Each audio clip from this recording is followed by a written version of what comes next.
It's 1 in the morning. There's our homie Scott.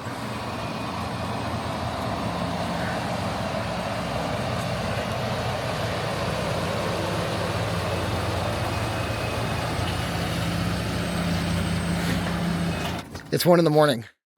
I was thinking about saying good morning, but it's not quite appropriate. No, it's technically, they haven't even gone to bed. Oh my god, good morning. They're still awake. This is a good spot. What's up, dude? Good. You made it. It's early.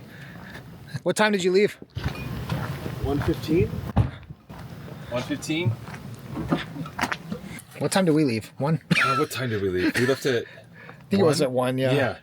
We left at like 1:05, I think. Jacinto Domingo. Let's get some. Nobody's out. Coyote. And... But like coyote and some owls picking up critters. We saw an owl Grab take some. a mouse or something. It was pretty epic. It's the best part of waking up. Soldiers in your cup.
You know, I count myself lucky enough to live close enough to Yosemite that my friends and I can drive through the night and be there for sunrise. Incredibly lucky, and I hope you guys enjoyed the first part of this video as we were checking out Yosemite Valley shooting with the new preset from Very Good Presets, Slide. Let's talk about what this is for just a quick second. There are two types of color film. There's color negatives, which is what this is. And if I took my phone and just put some light through it, there we go. You can see that this is one of those typical brown negatives, the kind that you'd be used to seeing anywhere. Prior to color negatives, though, there were color positives, which is what this is. Let's take a look through this. And you can see that it's actually a photo. Color positive film is called slide film because this was film that was used for projectors. I'm going to link this book below. It's by Joel Meyerowitz and it's called A Question of Color. And he kind of talks about the origins of color photography and shooting on Kodachrome, which really is like the most iconic and classic color slide film. But the thing about slide film was that because it was meant to be projected and it would literally be on slides, that film was cooler in its tone. It's not your typical like daylight balance like this would be. It's a much cooler image because there would be an assumption that the light bulb in the projector would warm up the image as it was projected on the wall. So slide film is typically a little cooler, and because of that, you can get these things called warming filters, and this one is very subtle. This is an 812 warming filter. You can probably see it better if I maybe put it even on the book here, but check this out. If I have the book here and I put the warming filter over it, you can see what exactly it's doing. It's really just warming up the image. And so if you put this over your lens and you shoot slide film, you get more of a daylight white balance, which is a warmer, more pleasing look. You can do the same thing on tungsten balance film as well. Okay, let's not go any further about film. Just wanted to give you a little basis for this preset that we're going to look at right now because Very Good Presets Slide is a cooler preset. It's going to be very blue and cool tone, but the cool thing about what we do with Very Good Presets is we put modifiers into them so that you can make major adjustments to the preset with a single click. There's a preset modeled after this warming filter called 812, and then I've got another preset modifier called 85B, which is even stronger than 812, and you can see what they'll do to the image here. So we're gonna go ahead and take a look at this photo of my friend Jen. You saw her in the very beginning. I wanted to use this photo to start because it's skin tones and it's blue already. So when we open up the preset here, we're gonna see our preset slide, and then we're going to see an underexposure correction as the first modifier. I'm going to come back to that at the end. We've got the 85B warming filter. We've got the 812 warming filter. We've got one called expired because you can get some really old slide film and shoot it. We've got a grain bump. Now this typically isn't a very grainy type of film because the ISO is very low. You're typically shooting slide film at 50 or 100. I mean, it's a very low ISO film, so it's not incredibly grainy. We've got a high contrast, a low contrast. We've got one called Overprocessed, which is basically like leaving it in the tank too long. It's going to make things much more red. We've got a pull that's going to lower the exposure and a push that's going to make the image brighter. And then we've got a push for the mids, which if you were to look at some slide film, especially like from the 60s, you're going to see skin tones are like almost washed out completely, even if the image is properly exposed. That push mids is basically going to do something like that. Now, underexposure correction. Slide film is very temperamental. If you underexpose slide film, you lose everything. And if you overexpose it, you blow out the transparency part of the slide. It is super sensitive, and this preset's kind of the same way. If you are greatly underexposed and you're thinking, hey, I'm just going to fix it in post and crank the exposure, it's going to look absolutely insane because there are so many cool tones baked into the blacks and into the deepest parts of the light spectrum that when you bring the exposure up, it's going to get green and blue and look really weird. I also recognize that a lot of digital photographers shoot underexposed to protect those highlights. So I've put this underexposure correction in there. In the event that you've got to shoot like -1, this should get you back somewhat to normal. And these modifiers are probably the most diverse set of modifiers in any pack I've ever done, and you can dial in a very unique style just with clicks and not even touching the sliders. All right, so here we go. Let's put slide on this photo of Jen. And there we go. One click. One characteristic of slide film is very vibrant reds. So you can see her lips pop. Here's the before, and there is the presets base. So let's say we wanted now to just make this expired looking, which is going to raise the black point and fade it a little bit and make it a touch more red. You can see it there. Let's throw some more grain on it. And watch what happens when we push the mids. We wash out that skin tone.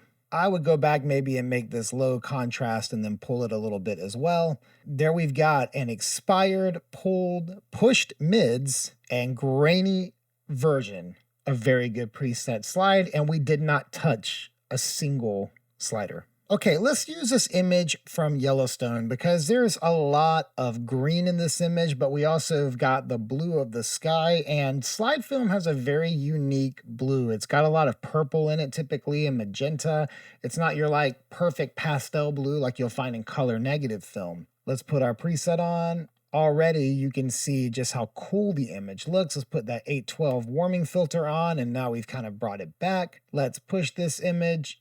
Maybe lower the contrast, and that is a great looking image. And you can see that blue in the sky has that more of a slide film, that Kodachrome look than it does your Portra or gold or other color negatives. Okay, so now let me show you like where the 85B would really shine, would be in an image that is full of cool tones and is somewhat underexposed. Let's put the preset on and look, I mean, this looks absolutely insane, but when we put the 85B on it and we push it, now it's more daylight white balance. But if I bring this up, because it's underexposed, you see how cool the shadows are and everything? This is where the underexposure correction comes in.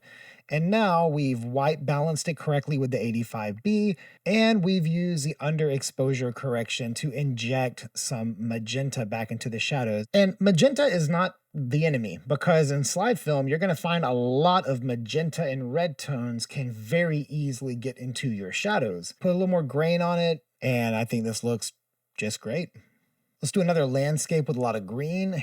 Put our preset on, and this again is underexposed. Pushing it might not be enough. That's all right. Let's put our 812. I mean, look what that 812 is going to do. This is one I would bring the shadows up on and then bump the exposure.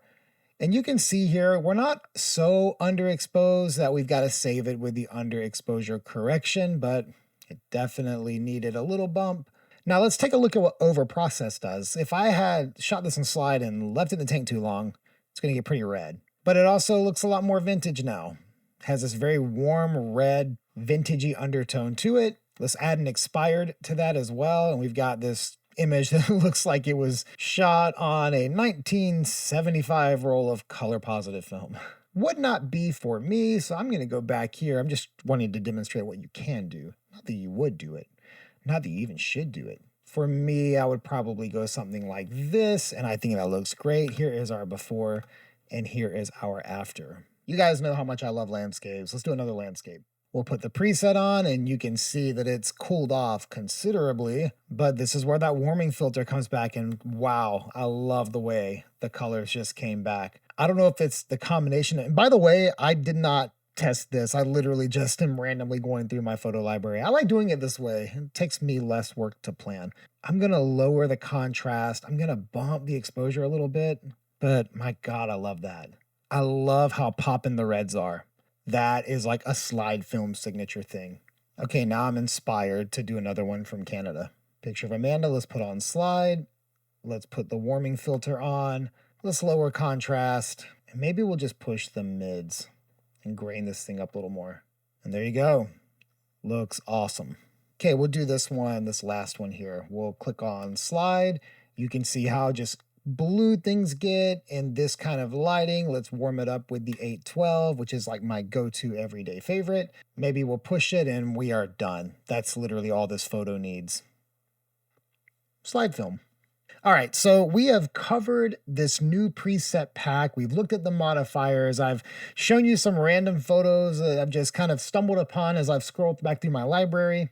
If you want to learn more about the new preset from Very Good Presets, hit that link right below and visit the landing page for Slide and see some other examples on there. Everything that you just saw was done through clicking modifiers and not going through and having to touch a ton of faders or sliders or whatever you want to call them. And that's how I build presets. I don't want you to have to worry about fidgeting with 100 different things to get the look right. We need it to just work.